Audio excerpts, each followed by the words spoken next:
Good morning. Hello, my friends. Let me see if we're getting on here this morning. Let's make sure that we are going live this morning. I think we're on. Hi, everybody. It's Kelly, Miss Kelly, with the City of Northland. I'm the Children's Program Director and the Rec Coordinator, and I'm so glad to see you this morning. Thanks for joining us for a little bit of a story time today. We have a couple of stories we're going to tell today.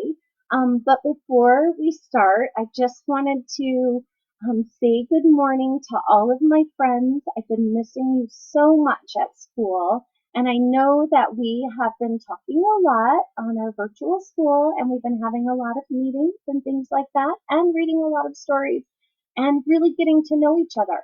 But we haven't had a chance to reach out to those of you in our community so that we can include you in some of our fun stories as well. So I'm glad to be able to see you this morning and have this opportunity. I am coming to you live from my son Hayden's room.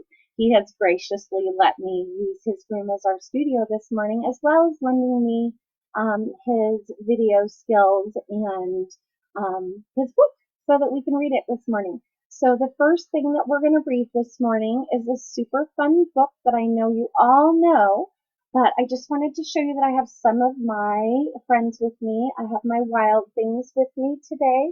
I have, let's see, I have Alligator, which some of you know from some of my videos. Alligator has been helping me out with some of my things.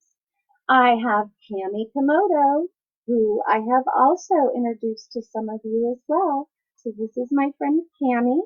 I have my friend Jake the Snake, and Jake the Snake also likes to read with me. So Jake will be here this morning to help me read as well. I also have a couple of friends with me. I have this great big turtle. He is super cool. He is another wild thing that I would like to have with us to do the story this morning. So now that we have all of our wild things going and ready, we are going to start our book, which is Where the Wild Things Are by Maurice Sendak. I want to make sure everybody can see the pictures. I know you all know this book. And I know that we've all been a little wild being at home. So I thought this would be a perfect story for us this morning. So let's get started. And I'm going to show you the pictures because one of the things I wanted to point out to you about this book is that this book is a cul-de-sac winner, which means that this book has won a very important prize for the story and for the beautiful pictures. So we also want to make sure that we're looking at the pictures today while we're reading our story. So here we go. I am just as excited. How about you, Jake? Are you excited, Jake? Oh, Jake. All right. Where the wild things are. So I'm going to read you the words and then I'm going to show you the pictures. And then we can talk about some of the pictures because there's some really interesting things in this book that I want to share with you. Okay. So the night that Max wore his flip suit and he made mischief of one kind. Look at what's going on here. You see Max? He has made a little bit of a mess in his room, it looks like. He's made a tent, but he's hammering in the wall. And I'm not sure that his mom would want him hammering in the wall. So let's see. One kind of mischief, and remember mischief means being a little bit naughty, maybe a little ornery. So remember that we don't want to always do that, but Max forgot.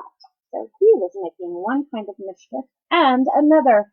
Oh no, this one he's chasing the dog with a fork. We would never do that, would we? We would never chase our pets with a fork. His mother called, "Wild thing!" And Max said, "I'll eat you up." And he was sent to bed without eating anything. Oh, that doesn't seem like a very nice way to talk to his mom. That very night, in Max's room, a forest grew. Take a look. Look at all the vines and the leaves that are growing around his room. Such beautiful pictures. and grew. Now look at Max. Max says, oh my, he's starting to notice. And grew until his ceiling hung with vines and the walls became the world all around.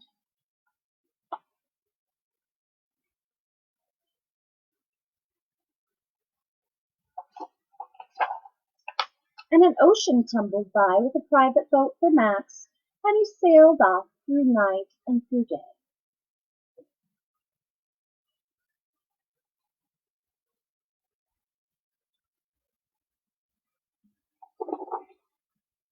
And in and out of weeks, and almost over a year, to where the wild things are. Here they come. I see one. Oh, look at him. Oh my goodness.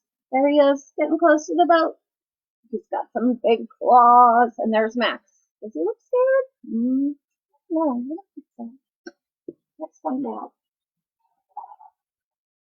And when he came to the place where the wild things were, they roared their terrible roars. Roar!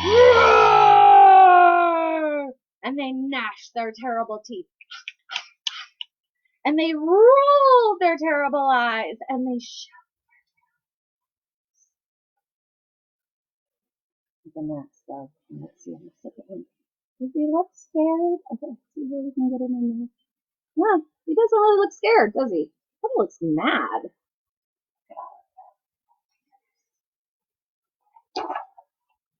Till Max said, be still. And he tamed them with a magic trick of staring straight in their eyes without blinking once. And they were frightened, and they called him the most wild thing of all.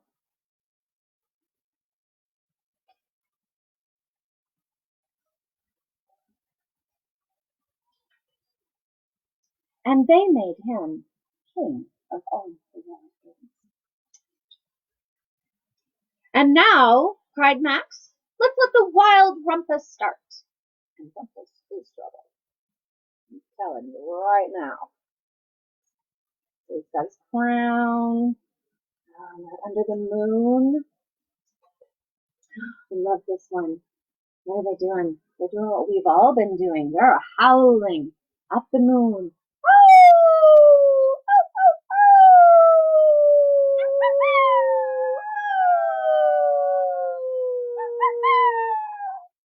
Just like we've all been doing. They're swinging through the trees. They're swinging through the trees.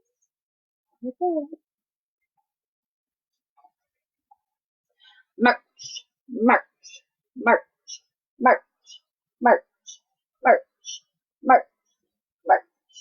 That was a lot of fun. We always like to march in class, don't we, friends? Now stop, said Max. And he sent the wild things to bed without their supper. And Max, the king of all wild things, was lonely. And he wanted to be where someone loved him best of all. And then, from all around the world, and way far away, he smelled good things to eat. So he gave up being king of the wild things. There he is. He's so lonely.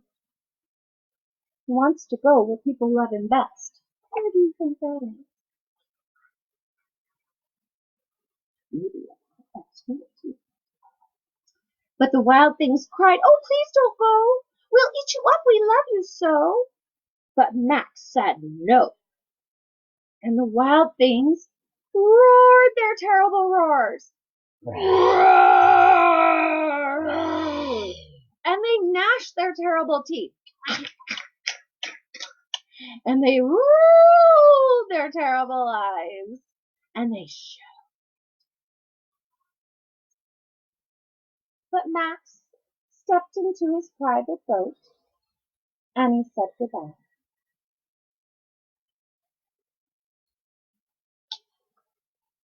And he sailed back over a week and in and out of the year and through a day.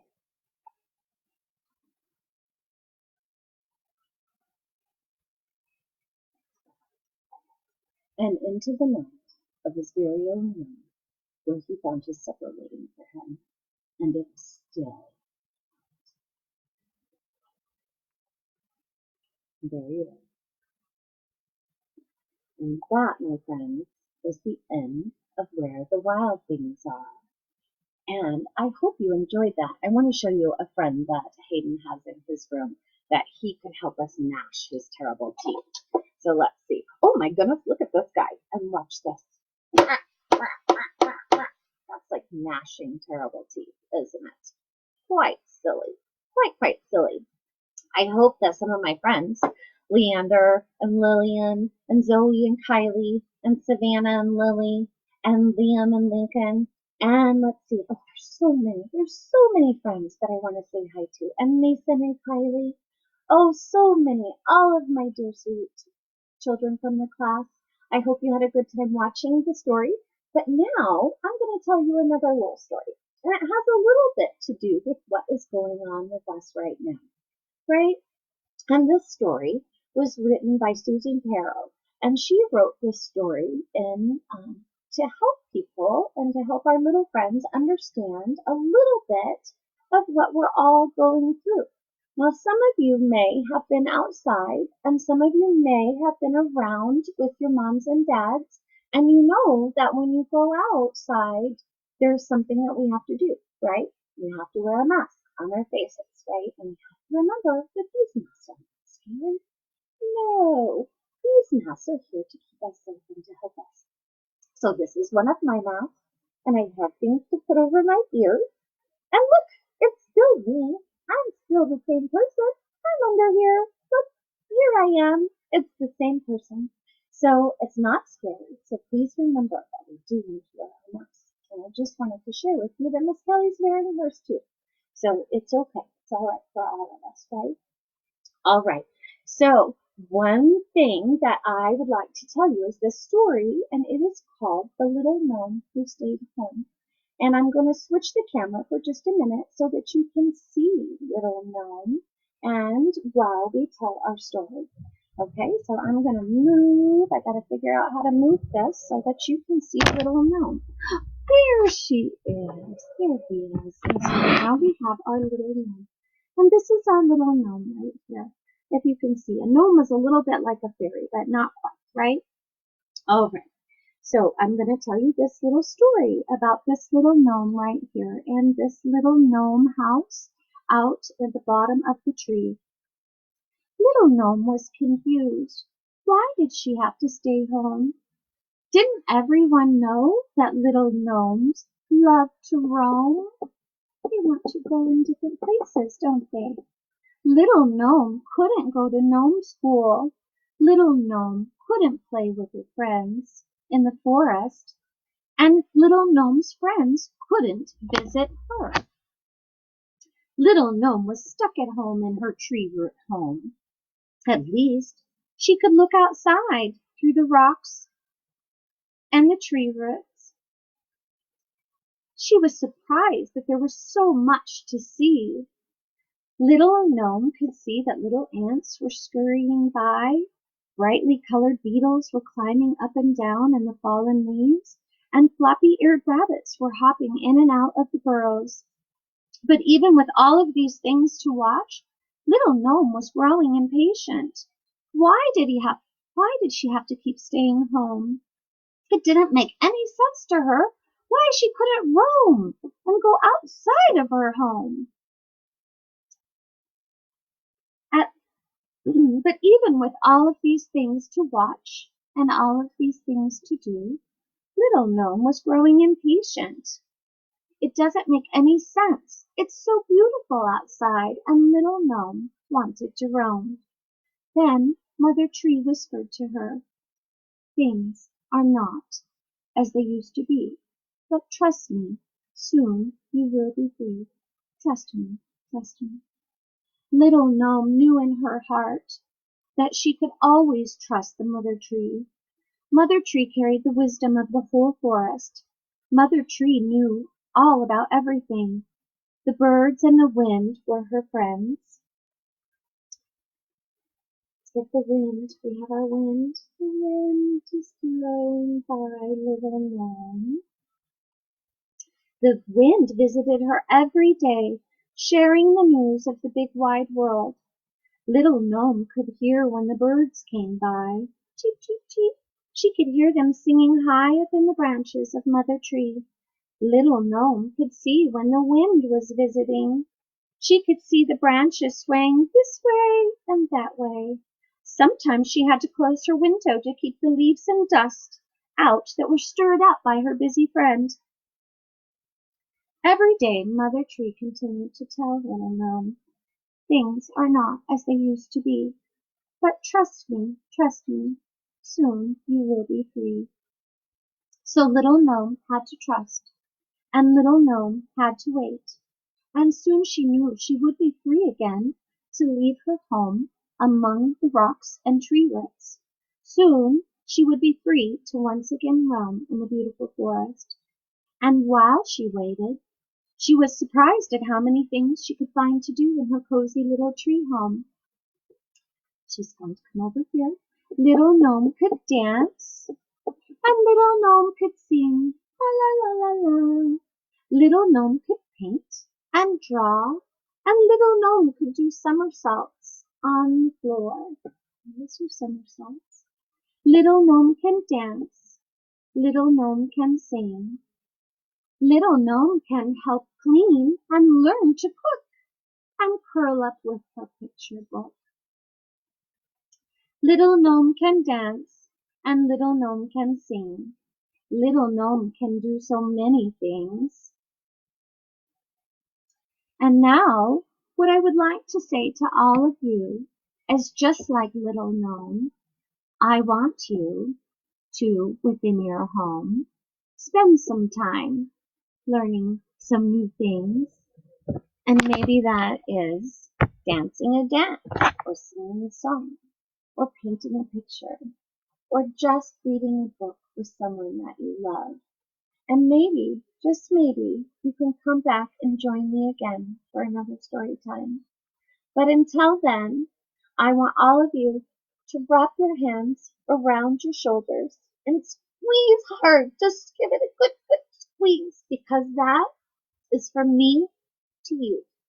And from all of us at the City of Northland, to all of you out there, we can't wait to see you again. Join us again. Stay safe, and we'll see you soon. Goodbye, friends. Thank you.